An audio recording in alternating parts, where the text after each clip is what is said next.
Selamat pagi, siang, sore, dan malam, kapanpun dan dimanapun kalian nonton video ini. Nah, sebelumnya perkenalkan nama saya Iwan Rotika Putra dengan NIM akhiran 025. Nah, pada video kali ini saya akan memberikan cara merakit komponen komputer serta fungsi yang ada pada komponen yang sudah saya gunakan. Baik, yang pertama itu ada CPU atau Control Processing Unit. Nah,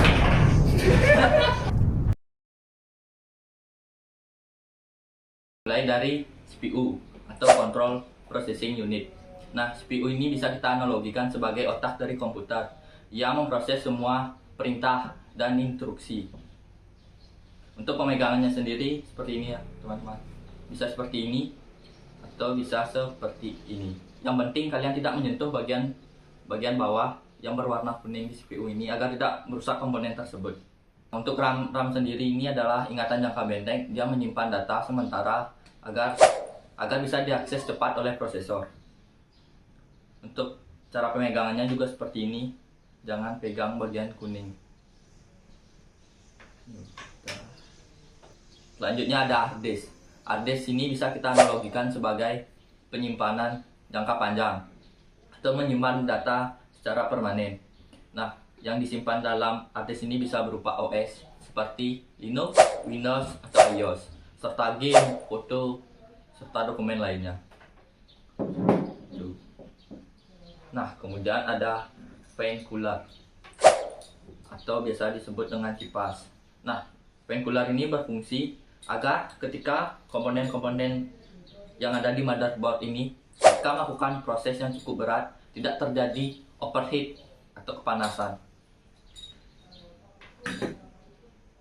Kemudian ada motherboard atau papan induk. Nah, papan induk ini bisa kita analogikan sebagai tulang punggung. Papan induk ini berfungsi untuk menghubungkan antara satu komponen dengan komponen lainnya. Kemudian ada DPD. Nah, DPD ini sendiri berfungsi untuk membaca serta menulis data. Kemudian ada PSU atau Power Supply Unit. Nah, PSU ini berfungsi mengubah arus listrik AC menjadi DC. Istilahnya dia menyuplai agar motherboard serta komponen-komponen lainnya bisa berfungsi. Kemudian kita masuk ke perkabelan. Yang pertama ada kabel SATA. Nah, kabel SATA ini berfungsi menghubungkan hard disk dengan motherboard. Kemudian ada konverter. Nah, kita menggunakan konverter karena pada kabel Molex yang ada di PSU ini tidak bisa langsung PNP atau sesuai ke port yang ada di hard disk. Jadi kita membutuhkan konverter agar dia PNP atau sesuai dengan port. Nah, kemudian kabel yang terakhir ada ATA. Nah, ATA sendiri ini berfungsi menghubungkan DPD dengan motherboard. Komponen yang terakhir ada Wi-Fi card. Wi-Fi card berfungsi untuk menangkap sinyal internet tanpa menggunakan kabel. Jadi istilahnya wireless. Nah, baik, kita langsung saja masuk ke pemasangan komponen pertama, yaitu CPU. Nah, seperti yang sudah saya jelaskan tadi, untuk cara pemegangannya seperti ini ya. Kemudian cara pemasangannya, pastikan di sini kan ada cekungan. Pastikan sesuai dengan tempat atau soket yang sudah disediakan. Pertama kita buka pengunci. Kita buka. Kemudian kita masukkan. Nah, jika sudah sesuai, dia akan langsung kita masukkan atau kita pasang coolernya. Nah, jadi coolernya ini terdapat 4 baut, di atas 2 dan di bawah 2. Nah, disclaimer teman-teman, sebelum kita masang coolernya di prosesor atau CPU ini, kita perlu menggunakan pasta. Jadi karena kita tidak punya pasta dan ini hanya proses videonya saja, kita langsung saja pasang coolernya di atas CPU.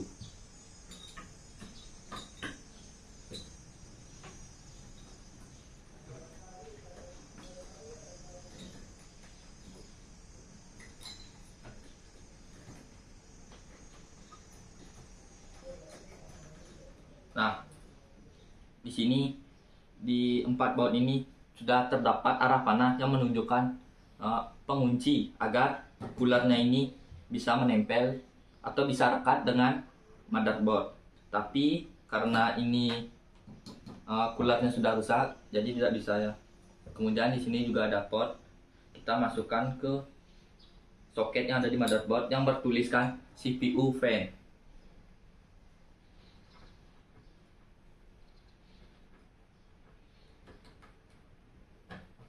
Nah, sudah.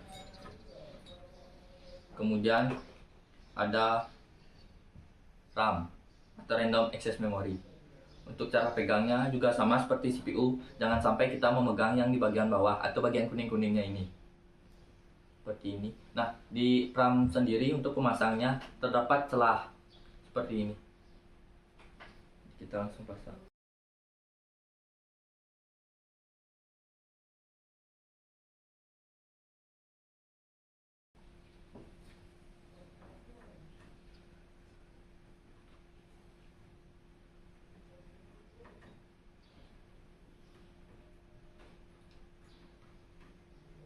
Nah, untuk masangnya RAM, kita tekan dia menggunakan 2 jari. Jangan menggunakan 1 jari agar tidak patah saat proses pemasangan.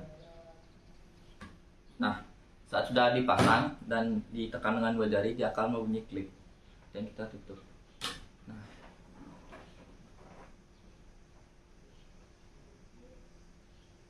Kemudian di sini, karena saya menggunakan RAM 2 keping, jadi RAM pertama itu saya memasangnya di channel A atau di tengah, agar ketika proses pemasangan RAM kedua ini kita lebih mudah untuk memasangnya.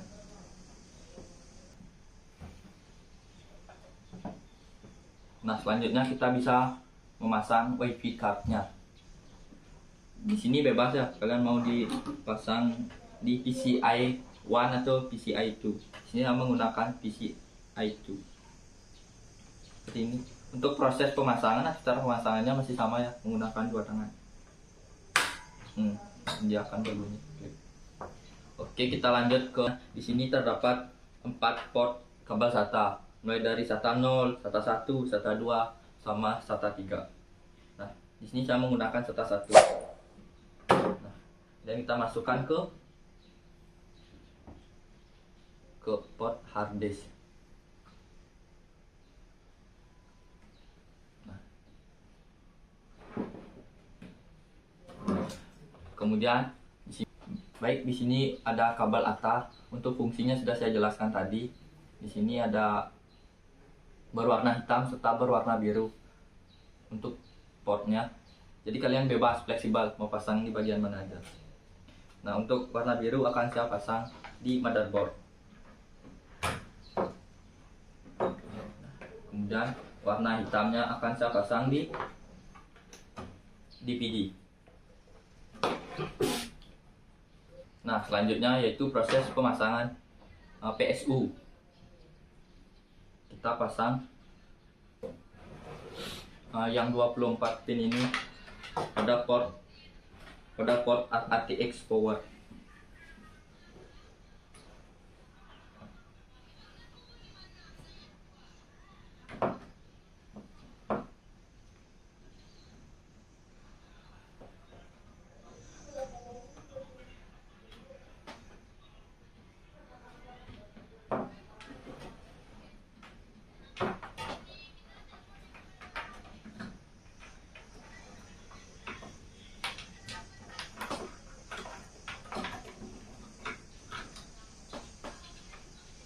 Nah, selanjutnya kita menggunakan kabel konverter ini agar kabel Molex yang ada di CPU ini bisa kita masukkan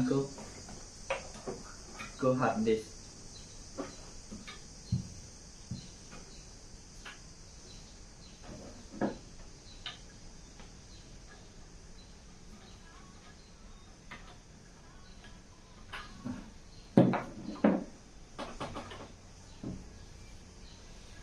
Nah, kemudian di sini juga ada kabel dari PSU yang kita hubungkan ke ATX CPU.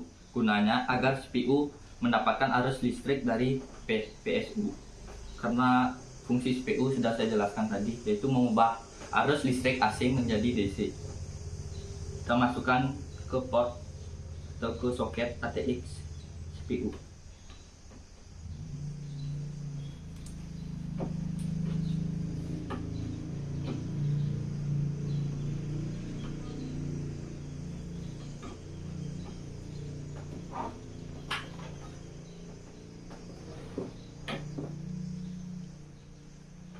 Ini kemudian selanjutnya untuk kabel molek dari CPU kita hubungkan ke DPD. Di sini ada 4 port, kita masukkan ke DPD. Nah, seperti ini.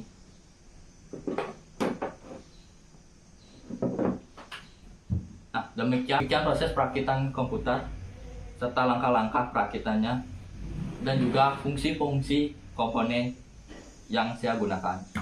Terima kasih dan salam peace.